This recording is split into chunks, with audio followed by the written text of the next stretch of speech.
Greetings all, and welcome back to a new episode. I know many of you use these videos to help you sleep, so before we begin, I thought it would be fun for everyone to say hello and leave a comment letting me know where in the world you're tuning in from. Your engagement really makes this channel special. And hey, if you enjoy getting your nightly dose of thrills and chills with us, why not hit that subscribe button below? It's the best way to never miss out on the latest terrifying tales. So kick back, relax, and let's get started.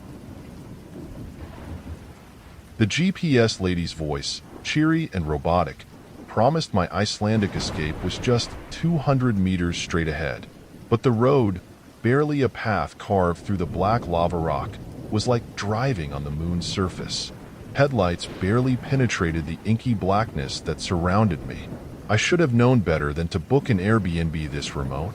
The website boasted a cozy cabin experience, but the tiny, moss-covered structure that finally loomed into view was more unsettling than inviting.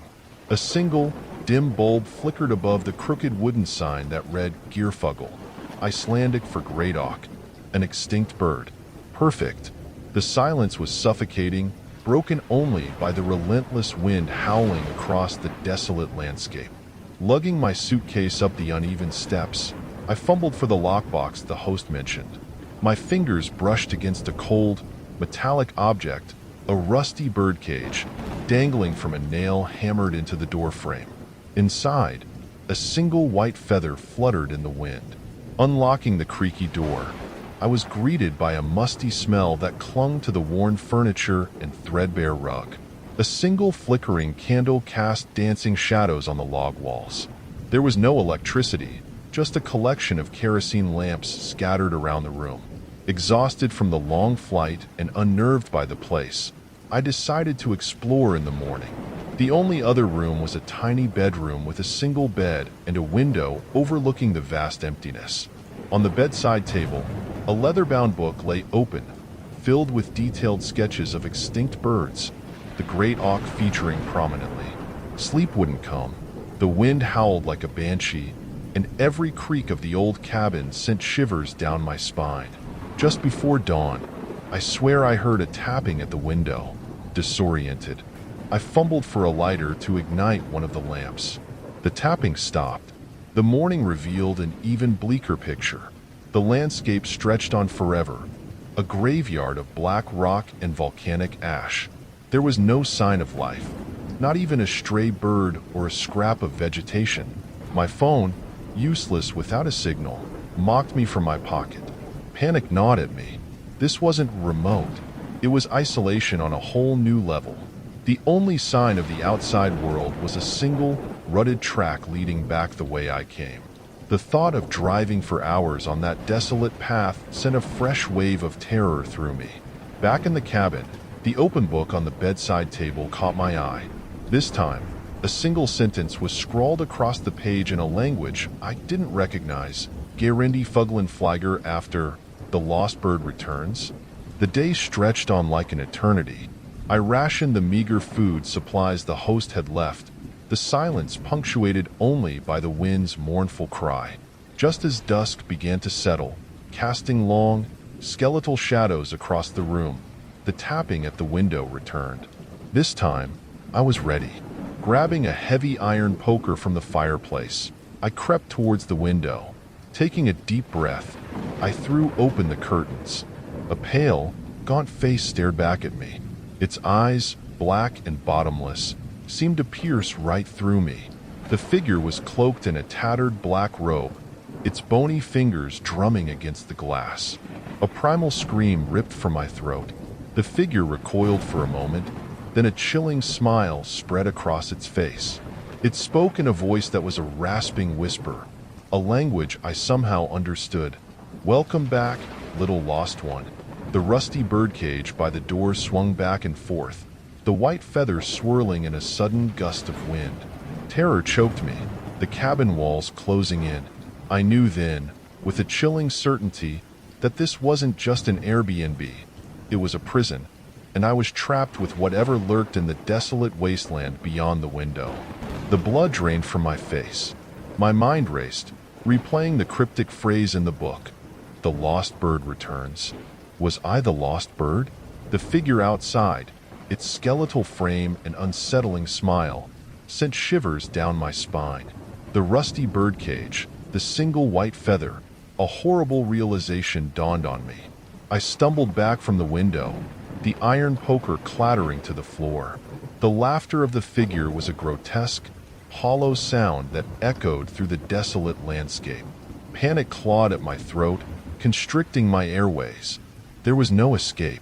The isolation of the cabin, the lack of phone signal, the miles of unforgiving terrain outside, all conspired to trap me, but I refused to go down without a fight.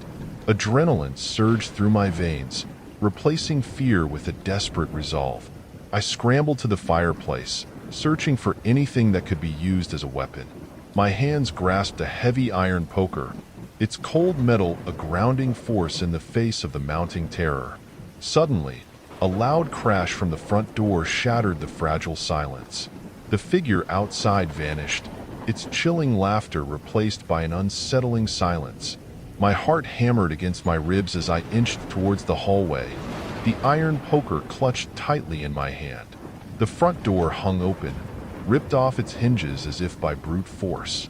A cold draft swept through the cabin, sending shivers down my spine. The flickering candle sputtered and died, plunging the room into darkness. Terror threatened to consume me, but the primal urge to survive pushed me forward. I crept into the living room, my senses on high alert. Moonlight streamed through the broken door, casting long shadows that danced menacingly on the walls. A low growl echoed from the corner of the room. I squinted into the darkness, straining to see.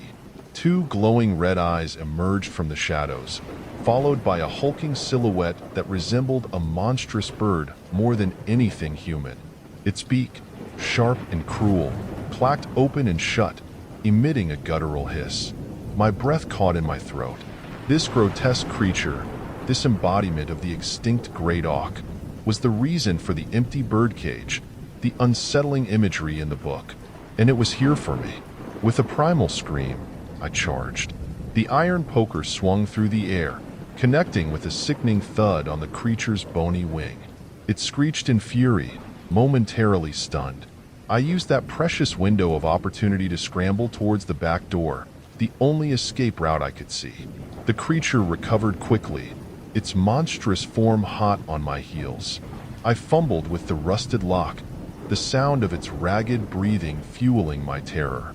Finally, the lock gave way, and I burst out into the night, the desolate landscape unfolding before me. The creature loomed at the doorway, its black eyes gleaming in the moonlight.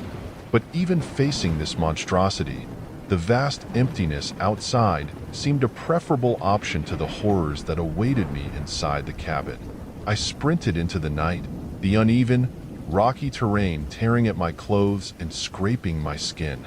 Behind me, I could hear the creature's enraged screeches, its heavy footsteps pounding on the ground.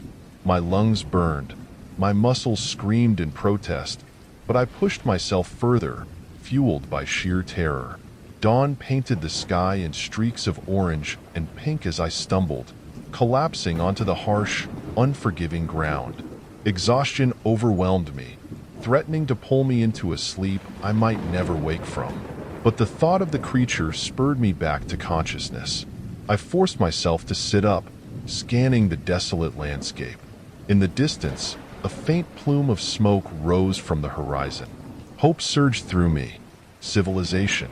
With renewed strength, I staggered towards the smoke, the image of the creature's malevolent eyes a constant reminder of the horror I'd barely escaped. The journey was arduous, fueled by grit and desperation. But finally, I reached the source of the smoke, a small, remote farmhouse nestled amongst the black rocks. A kind-faced woman answered my frantic knock, her eyes widening in alarm at the sight of my ragged clothes and bloodied face. My voice, raw and hoarse, spilled the story of the cabin, the creature, the chilling escape. The woman listened intently, her face etched with a mixture of horror and disbelief. When I finished, she spoke in a low voice, revealing a chilling truth about the region. Legends spoke of a vengeful spirit, the soul of a bird collector who met his demise while searching for the great auk. The cabin, a notorious hotspot for paranormal activity, was said to be a gateway for the vengeful spirit to manifest. Relief washed over me, tinged with a bone-deep dread. The creature wasn't just some monstrous anomaly. It was a malevolent entity fueled by rage. The woman, a descendant of settlers who'd braved the harsh landscape, offered me refuge and a connection to the outside world. Days turned into weeks as I recovered, the horrors slowly receding like a tide. But the chilling whispers of the legend lingered, a constant reminder of the nightmarish ordeal. When I finally left, the landscape held a different kind of beauty, a stark reminder of both the world's wonders and its hidden terrors. The Airbnb remained a festering wound in my mind, a monument to the chilling truth. Sometimes, the most remote locations harbor the most disturbing secrets. The rhythmic crunch of gravel beneath my tires grew fainter as I steered the beat-up Jeep deeper into the Redwood National Park. Cell-service bars dwindled to a single, flickering ember on my phone screen, mirroring the fading sunlight filtering through the towering canopy. The towering redwoods, ancient giants draped in emerald ferns, cast long, eerie shadows across the deserted forest road. This wasn't my first solo backpacking trip, but a gnawing unease settled in my gut. The secluded Redwood Retreat cabin, advertised as a rustic escape, was a far cry from the pictures. The peeling paint, boarded-up windows, and overgrown vegetation surrounding the structure whispered of neglect, not tranquility. Mustering a brave face, I unloaded my backpack, the damp air heavy with the scent of decaying leaves and damp earth. A handwritten note stuck to the cabin door informed me the lockbox code had changed, a detail absent from the online listing. A shiver danced down my spine as I fumbled with the combination, the rusty metal groaning as the door creaked open. Inside, the cabin was a time capsule of a bygone era. Dim light filtered through dusty windows, illuminating faded floral wallpaper and a collection of archaic photographs depicting stern-faced individuals against the backdrop of the redwoods. The air hung heavy with the smell of mothballs and forgotten memories. Setting down my backpack, I ventured further into the cabin. A single room served as the living area and bedroom, dominated by a massive stone fireplace. On the mantelpiece, a collection of taxidermied owls, their amber eyes seeming to follow my every move, sent a jolt of unease through me. A sudden snap from a nearby window made me jump. Investigating, I found a loose floorboard, revealing a hidden compartment beneath. Inside, nestled amongst cobwebs and dust, lay a worn leather-bound journal. Curiosity overcoming my apprehension, I pocketed the journal for later exploration. As night fell, the forest outside transformed into a symphony of unseen creatures. The hoots of owls, the chirps of crickets, and the unsettling rustling in the undergrowth painted a soundscape of eerie life. Fire crackled in the hearth, casting flickering shadows on the walls, morphing the taxidermied owls into grotesque caricatures. Unable to shake off the oppressive atmosphere, I delved into the leather-bound journal. The faded ink revealed a diary from the early 20th century, penned by a naturalist named Elias Thorne. Thorne documented his fascination with the redwoods, detailing his research on a rare, bioluminescent fungus that thrived in the damp, ancient trees. A chill swept through the cabin even as the fire roared. A passage in the journal described an experiment gone wrong. Thorne attempted to culture the fungus in a controlled environment, but it reacted violently, emitting a strange luminescence and releasing a hallucinogenic spore cloud. His final entry spoke of paranoia, whispers in the darkness, and a growing fear of the redwoods themselves. Sleep was an elusive visitor. Every rustle outside became a monstrous shadow. Every creak of the cabin echoed with sinister intent. Just as exhaustion threatened to pull me under, a low, guttural moan resonated through the darkness. Bolting upright, I snatched the flashlight from my backpack. The beams sliced through the darkness, revealing an unsettling sight. Emanating from beneath a loose floorboard were tendrils of an otherworldly blue light, pulsating rhythmically. Fear choked the scream that rose in my throat. Panic propelled me towards the door. Just as I grasped the handle, a blood-curdling shriek tore through the night, followed by a pounding on the wooden walls.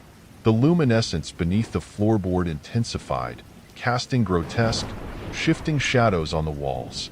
The cabin door splintered as a hulking, twisted figure slammed against it. The creature that stood before me bore only a passing resemblance to a human. Its skin was pale and covered in luminous growths, its eyes glowing with an eerie blue light. It snarled, revealing a maw filled with razor-sharp teeth. Adrenaline surged through my veins. I lunged for the fireplace poker, a desperate weapon against the monstrosity before me. The creature screeched again, lunging forward. A desperate swing of the poker connected with its shoulder, eliciting a roar of pain. Capitalizing on the momentary distraction, I bolted for the back door, crashing through the rotting wood and into the night. The forest floor swallowed me whole as I plunged deeper into the darkness, the creature's enraged shrieks echoing in my ears. The night that followed was a blur of primal fear and desperate escape. The forest, once intimidating, became a haven from the monstrosity lurking within the cabin. As dawn cracked through the canopy, casting long shadows that stretched like skeletal fingers, I stumbled upon a ranger station nestled amongst the redwoods. Relief washed over me in waves, so powerful it almost brought me to my knees. The ranger, a grizzled man with a weathered face and eyes that held the wisdom of countless encounters with the wilderness, listened intently to my frantic story. Initially skeptical, his expression shifted as I showed him the journal and described the creature. A grim realization dawned on his face. "Elias Thorne," he muttered, the name rumbling through his beard. "His cabin, they said it burned down years ago. No one's been out there since." My blood ran cold. The cabin, the journal, the creature, all figments of my imagination fueled by isolation and fear. But then the ranger produced a faded newspaper clipping, its edges brown and brittle. The headline screamed, "Naturalist missing, feared dead, experiments with bioluminescent fungus blamed." The photo below depicted a stern-faced man with a mop of dark hair, Elias Thorne. The ranger explained the local legend. Elias Thorne, consumed by his obsession, had become a cautionary tale. His experiments mutated the bioluminescent fungus, warping it into something monstrous. The cabin, they believed, became a conduit between our world and the twisted reality the fungus created. My ordeal wasn't over. The ranger, accompanied by a search party, led me back to the cabin. The scene that greeted us was one of devastation. The cabin lay in ruins, the roof caved in, the walls charred black. The mutated fungus pulsed beneath the wreckage, its eerie blue light casting an unnatural glow on the scene. There was no sign of the creature. Whether it had been consumed by the fire or retreated back into the pulsating mass of fungus, we didn't know. The ranger warned me against venturing near the ruins, the residual spores still posing a threat. The search party secured the area, cordoning it off with a biohazard warning. As I left the redwoods, a part of me remained trapped within those charred ruins, a chilling reminder of the line between scientific curiosity and horrifying consequence. The Redwood Retreat wasn't just a failed Airbnb listing. It was a monument to the dangers that lurk in the shadows, waiting to be unleashed. Even back in the safety of civilization, the silence of the night still carries whispers of the creature's snarl. And whenever I see a flickering blue light, a primal fear jolts me back to that terrifying night in the redwoods, a grim reminder of the secrets the forest holds. The ferry groaned and creaked as it battled the choppy waves of the Irish Sea. Rain lashed against the windows, blurring the already desolate landscape of the Outer Hebrides. I clutched my phone tighter, the single bar of reception a flickering lifeline to the world I was leaving behind. This wasn't just a vacation. It was an escape, a chance to disappear into the wild, windswept beauty of the Scottish Islands. My destination: remote Croft, a traditional stone cottage nestled on the cliffside overlooking the endless gray expanse of the Atlantic.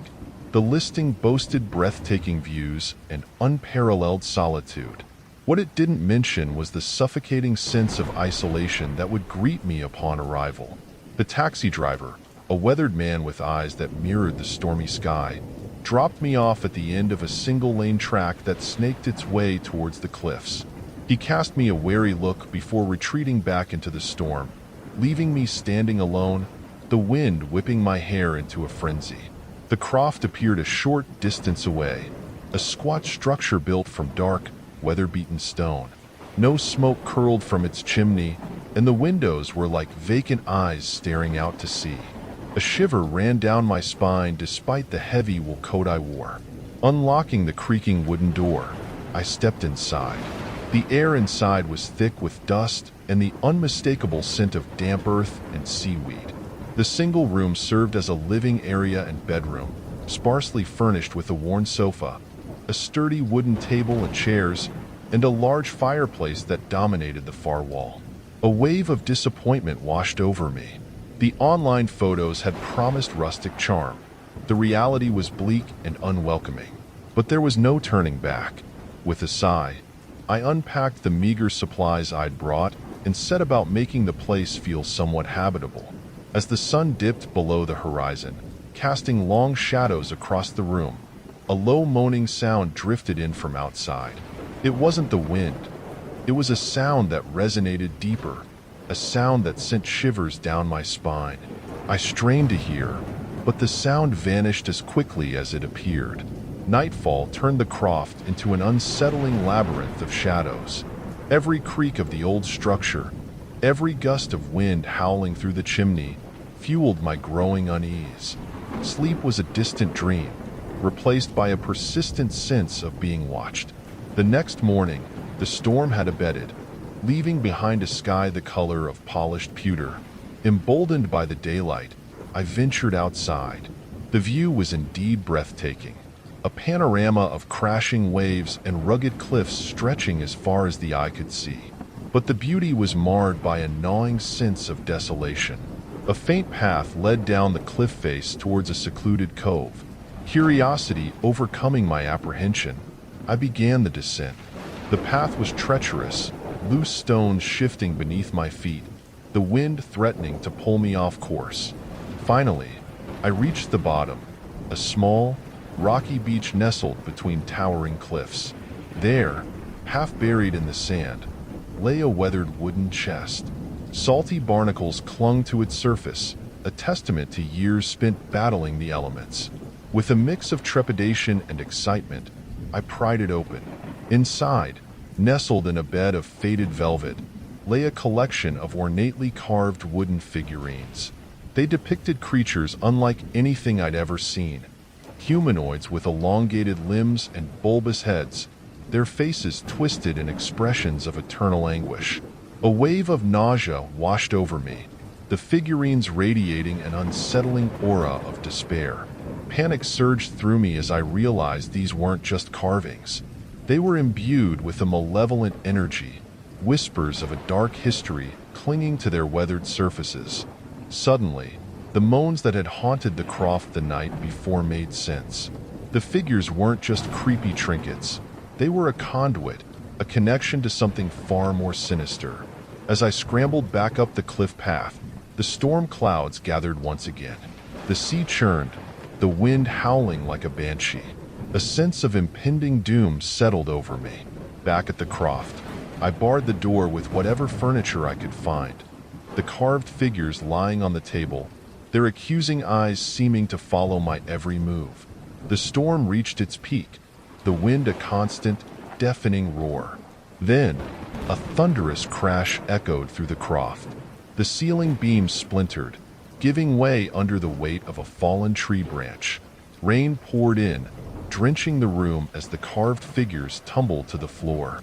Suddenly, the air crackled with an unseen energy. A swirling vortex of wind and rain materialized in the center of the room, the carved figures at its epicenter. They began to writhe and pulsate, their forms morphing and twisting into grotesque parodies of their previous shapes. Before my horrified eyes, the figures coalesced into a single, monstrous entity. It was a towering figure, its body a patchwork of gnarled wood and pulsing raw energy. Its eyes, glowing embers ripped straight from the heart of the storm, locked onto me with malicious intent.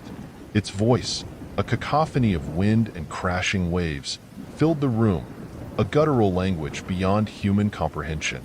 Fear, primal and all-consuming, choked my scream.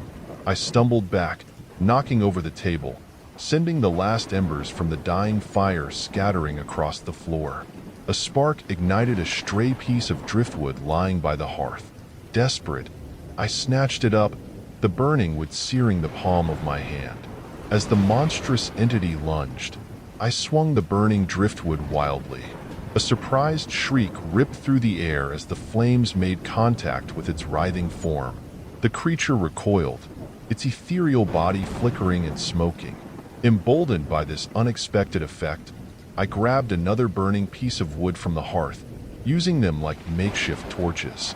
The creature roared in fury, the storm outside mirroring its rage.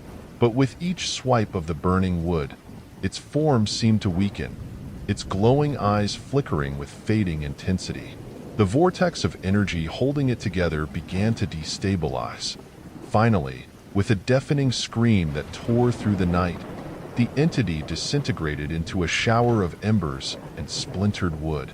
The storm outside began to subside as quickly as it had risen. The silence that followed thick and oppressive.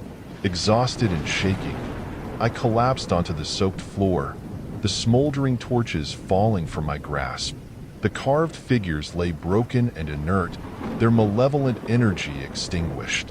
As dawn painted the horizon with streaks of pale pink and orange, I knew I wouldn't stay in the Croft another minute. I gathered my belongings, leaving the cursed figurines behind. The climb back up the cliff path felt easier this time, the wind whispering secrets of the night behind me. Reaching the top, I looked back at the Croft, a solitary figure against the vast canvas of the sea. It looked different somehow, smaller, more insignificant.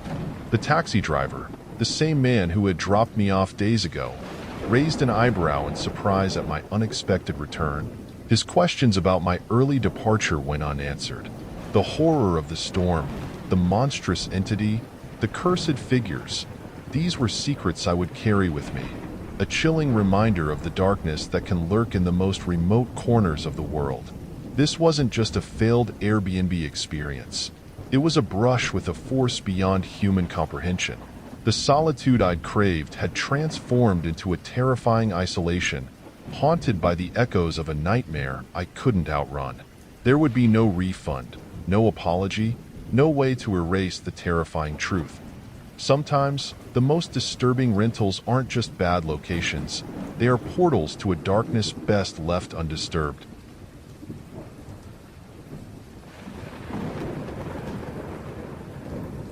The rickety bus sputtered to a halt, kicking up a cloud of red dust that settled over the parched landscape. A lone, dilapidated adobe hut stood at the end of the road, its peeling paint and boarded windows a stark contrast to the vibrant turquoise water shimmering in the distance. This was Casa del Sol, my secluded desert paradise, according to the Airbnb listing. Paradise it was not. It was the kind of place tumbleweeds avoided. The oppressive desert heat clung to me like a second skin as I wrestled with the rusty padlock. A handwritten note stuck to the peeling door informed me the lock had been upgraded. Another detail absent from the listing. A shiver danced down my spine as I fumbled with the combination, the silence broken only by the rasping wind whipping across the dusty plains. Inside, the air hung heavy with the smell of stale air and forgotten dreams. Dust motes danced in the feeble sunlight filtering through grimy windows. The single room served as living area and bedroom, dominated by a large, cracked clay oven, A collection of tarnished silver candelabras and dusty crucifixes adorned the walls, remnants of a past life. Unease gnawed at me. The listing promised a rustic experience, but this was something more. It felt charged with a forgotten energy, a past best left undisturbed. Ignoring the prickling sensation on my skin, I unpacked my meager supplies, determined to make the best of it. As the sun dipped below the horizon, painting the sky in fiery hues of orange and red, a low, mournful wail echoed across the desolate landscape. It wasn't a coyote. It was a sound that resonated deeper, a sound that sent shivers down my spine. I strained to hear, but the wail vanished as quickly as it appeared. Nightfall transformed the adobe hut into a labyrinth of shadows.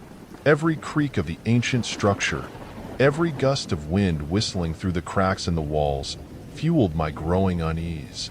Sleep was a distant dream, replaced by a relentless feeling of being watched. The next morning, the desert sun beat down mercilessly. Thirst gnawed at me, but the only source of water was a rusty well near the back of the hut. Lowering the rickety bucket, I cranked the handle with a groan. A foul odor rose from the depths, and I recoiled in disgust. This place was becoming increasingly unwelcoming.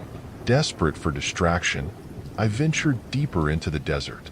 The vast expanse stretched before me, a sea of sand dunes and bleached scrub brush. As I walked, I stumbled upon a weathered wooden sign half buried in the sand. It read, Cueva de las Lágrimas, Cave of Tears. Curiosity piqued. I decided to investigate. The entrance to the cave was a dark, gaping maw in the side of a rocky outcrop. A shiver ran down my spine, but I pressed on, drawn by an unseen force. Inside, the air hung heavy with the smell of damp earth and decay. Following a faint light deeper into the cave, I emerged into a vast cavern. In the center of the cavern, illuminated by an unseen source of light, stood a series of ancient petroglyphs etched onto the cave walls. They depicted a procession of figures, their faces contorted in expressions of grief, leading a young woman towards a sacrificial altar. A wave of nausea washed over me, the scene radiating an aura of sorrow and despair. Suddenly, a low growl echoed through the cavern. I spun around, heart pounding, to find myself face to face with a creature unlike anything I'd ever seen. It was a woman, but a twisted, skeletal version, her eyes glowing embers in the darkness. Her tattered clothing fluttered around her emaciated frame, and a necklace of human teeth adorned her bony neck. The creature, a La Llorona, a weeping woman from Mexican folklore, shrieked a sound that tore through the cavern. Panic surged through me, and I bolted back towards the cave entrance, the creature hot on my heels. I scrambled out of the cave, collapsing onto the scorching sand, gasping for breath. The La Llorona didn't follow. She stood at the cave entrance, her mournful wail echoing across the desert. I realized then that she wasn't after me, but a prisoner of the cave, forever reliving the scene depicted on the cave walls. Back at the hut, I barricaded myself inside, the horrifying image of the La Llorona etched in my mind. Nightfall brought a renewed wave of terror, the wind howling like a banshee outside. Then, a low, mournful voice joined the wind song. The La Llorona's cries filled with an unimaginable sorrow. The next morning, the desert sun had bleached away any hope of the previous night being a nightmare. The La Llorona's wails lingered in my ears, a constant reminder of the horror I'd witnessed. The isolation of the desert had become suffocating, the silence punctuated only by the mournful cries echoing from the cave. Driven by a morbid curiosity and a desperate need to escape the oppressive atmosphere, I decided to delve deeper into the cave. This time, I came prepared with a backpack full of supplies, water, flares, and a headlamp. With a deep breath, I plunged into the darkness, the air growing colder and thicker with each step. The petroglyphs became my guide, leading me deeper into the cave's network of tunnels. They depicted a story of sacrifice, a desperate attempt to appease a malevolent entity. Finally, the tunnel opened into a vast chamber dominated by a towering obsidian statue. It depicted a skeletal figure with glowing red eyes, its arms outstretched as if reaching for a sacrifice. A wave of nausea washed over me. This was the source of the cave's oppressive energy, the entity the La Llorona and her people had tried to appease. As I approached the statue, a low rumble echoed through the chamber, and the air crackled with a malevolent energy. Suddenly, a shadowy figure materialized before the statue, the La Llorona, but older, her form radiating despair and rage. She spoke in a language that seemed to echo in the deepest part of my mind, a language of sorrow and betrayal. I realized then that the La Llorona wasn't a monster, but a tragic figure, trapped in a cycle of reliving her sacrifice to appease the entity. Her necklace of teeth wasn't a trophy, but a reminder of those the entity had devoured. Using my meager knowledge of archaeology, I pieced together the story. The ancient civilization had tried to appease the entity with human sacrifices, hoping to spare themselves. But the entity grew stronger with each sacrifice, and their desperate attempts had become her prison. Knowing I couldn't fight the entity directly, I took a desperate gamble.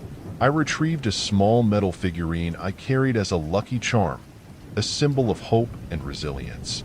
Holding it aloft, I projected all my hope and defiance towards the obsidian statue. The chamber pulsed with a blinding light as the entity's energy clashed with the unexpected force of my defiance. The La Llorona shrieked, a sound that resonated through the cave, then faded into a long-awaited silence. The oppressive aura lifted, replaced by a sense of peace. When the light subsided, the obsidian statue lay shattered on the ground. The La Llorona, her skeletal form flickering, looked at me with a mixture of gratitude and confusion. Then, in a whisper that echoed in the chamber, she spoke, "Gracias. Thank you." A faint light emanated from the cave entrance, beckoning me back to the outside world. I glanced back at the La Llorona, her form fading into the shadows. She was no longer a prisoner, but a guardian, forever bound to the cave, ensuring the entity remained vanquished. The walk back to the hut was arduous under the relentless sun, but a newfound lightness filled my steps. I had not only escaped a terrifying ordeal, but also helped the soul find peace. Casa del Sol may not have been the relaxing desert getaway I'd envisioned, but it became a place of unexpected discovery and a testament to the resilience of the human spirit, even in the face of the most ancient of evils.